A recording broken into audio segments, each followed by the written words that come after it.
Since 2013, a high-speed train has passed under the Sagrada Familia every few minutes. The tunnel runs just 4 meters from the basilica's principal facade foundations. The building's own architects fought it with court injunctions for 6 years. UNESCO warned the structure was too fragile to tolerate any risk-taking. Spanish parliamentarians demanded the drilling stop. The government drilled anyway.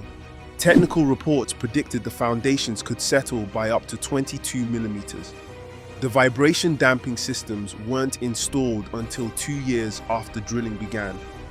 The tunnel cannot be removed, the train cannot be rerouted, and the building above it is still being finished.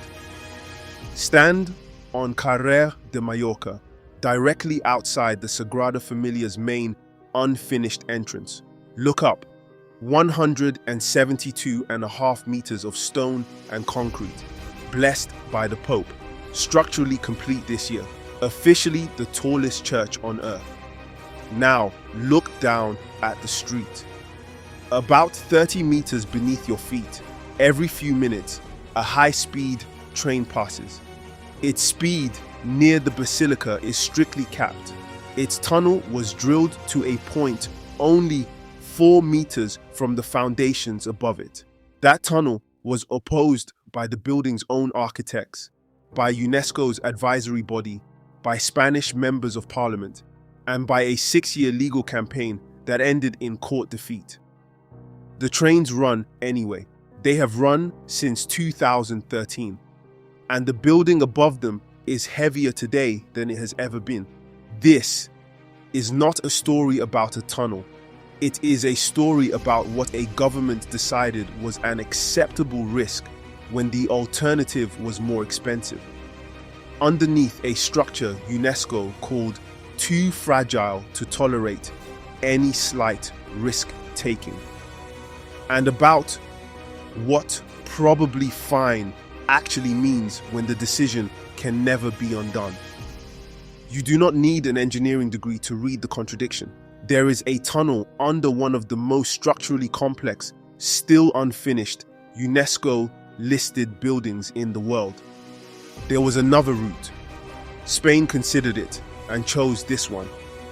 The line in question connects Sants and Sagrera stations across the center of Barcelona, running along Carrer Mallorca and Carrer Provença.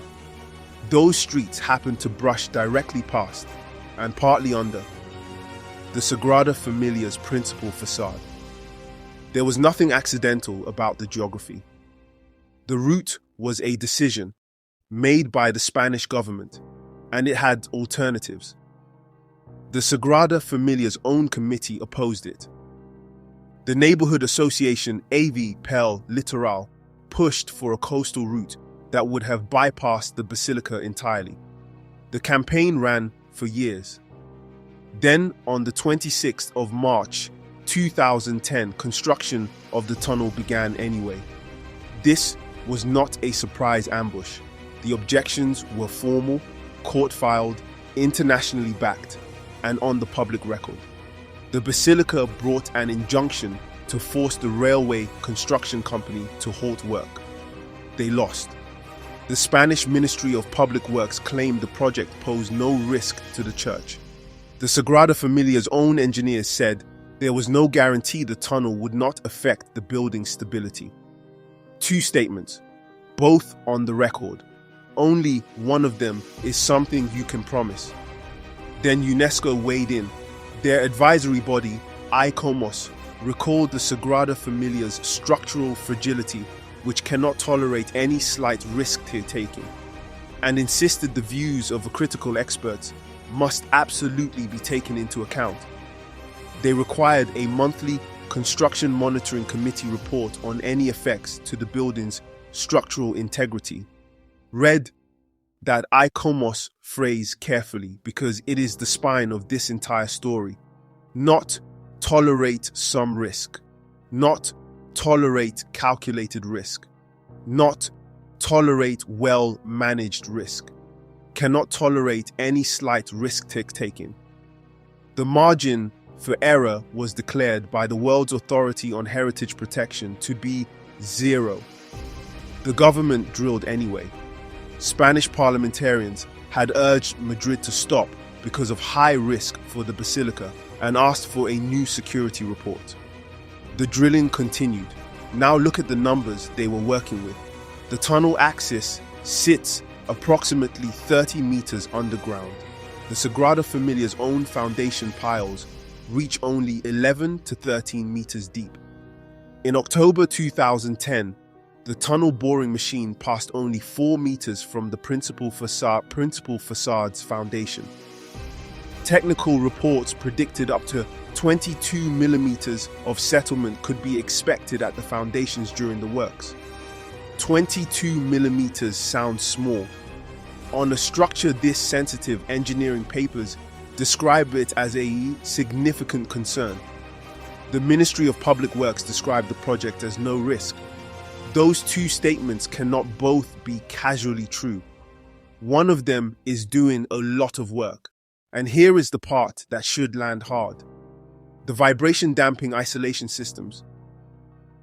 The kit specifically designed to reduce damaging vibration to the basilica were not installed until March 2012, nearly 2 years after drilling began.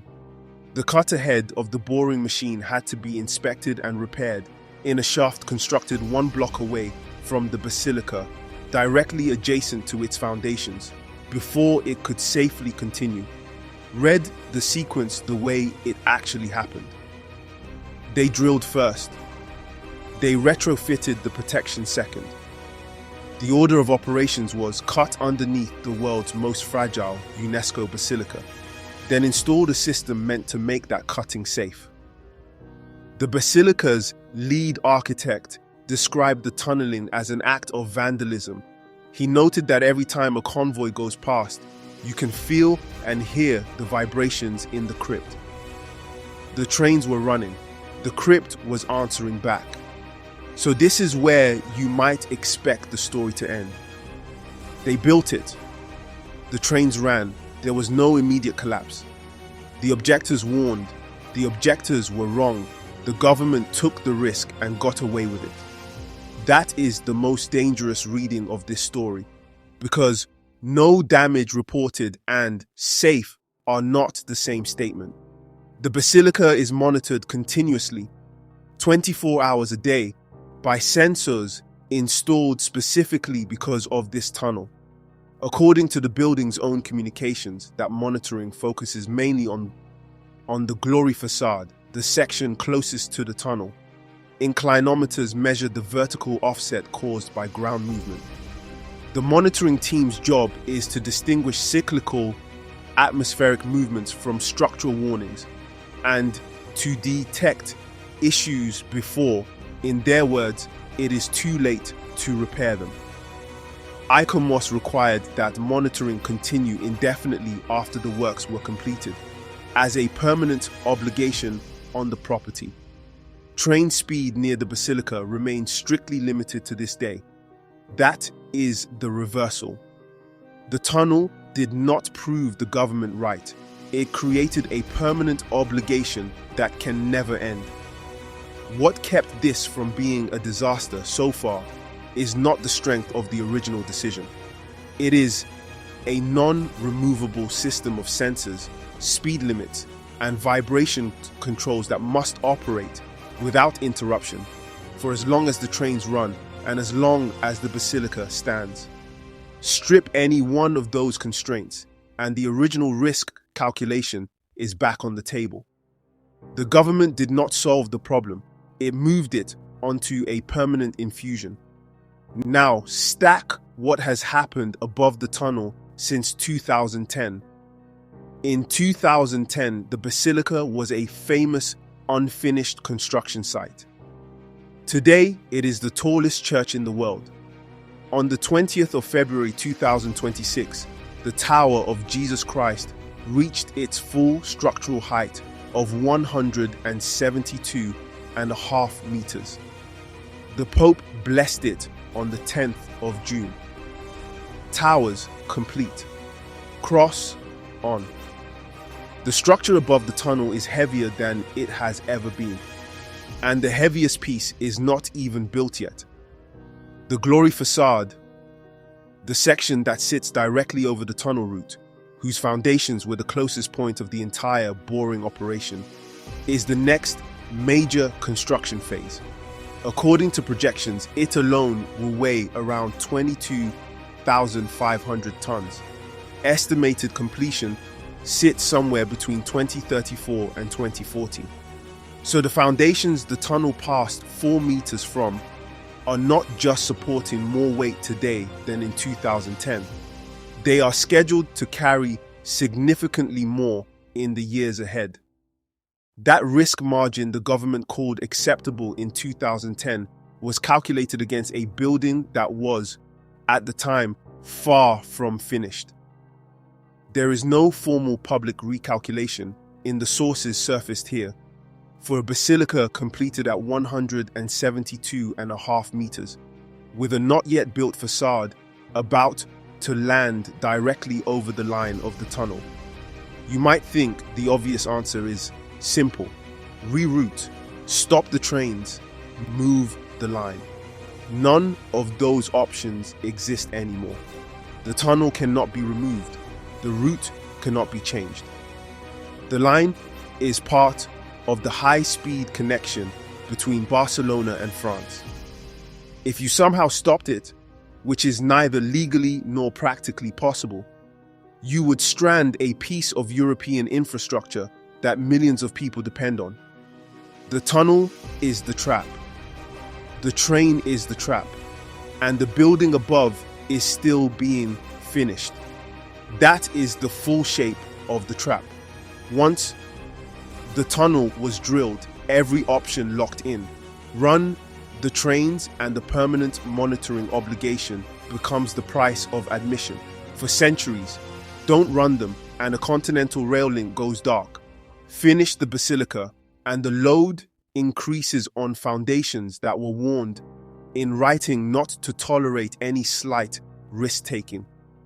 Don't finish it, and Gaudí's masterpiece stays incomplete forever, on a site whose underside is already non-negotiable. So walk back along Cara de Mallorca and read the scene. The completed towers above, the unfinished entrance still ahead, the monitoring systems quietly running 24 hours a day, distinguishing the rumble of normal life from a warning that nobody wants to receive late. Every few minutes, a high-speed train passes under the foundations of the tallest church in the world. The sensors register it. The data goes to a team whose job is to make sure they catch a problem in time. The Spanish government said the tunnel posed no risk. The monitoring system exists because nobody was willing to take that promise at face value. ICOMOS said the building cannot tolerate any slight risk-taking. The trains are still running. The building is still rising. And the only thing keeping that sentence, cannot tolerate any slight risk-taking, from being tested again, is a network of cables, inclinometers, and speed limits that everyone involved has now agreed to maintain forever. Probably fine is not a structural category. It is a bet. And once the tunnel was drilled, that bet became permanent.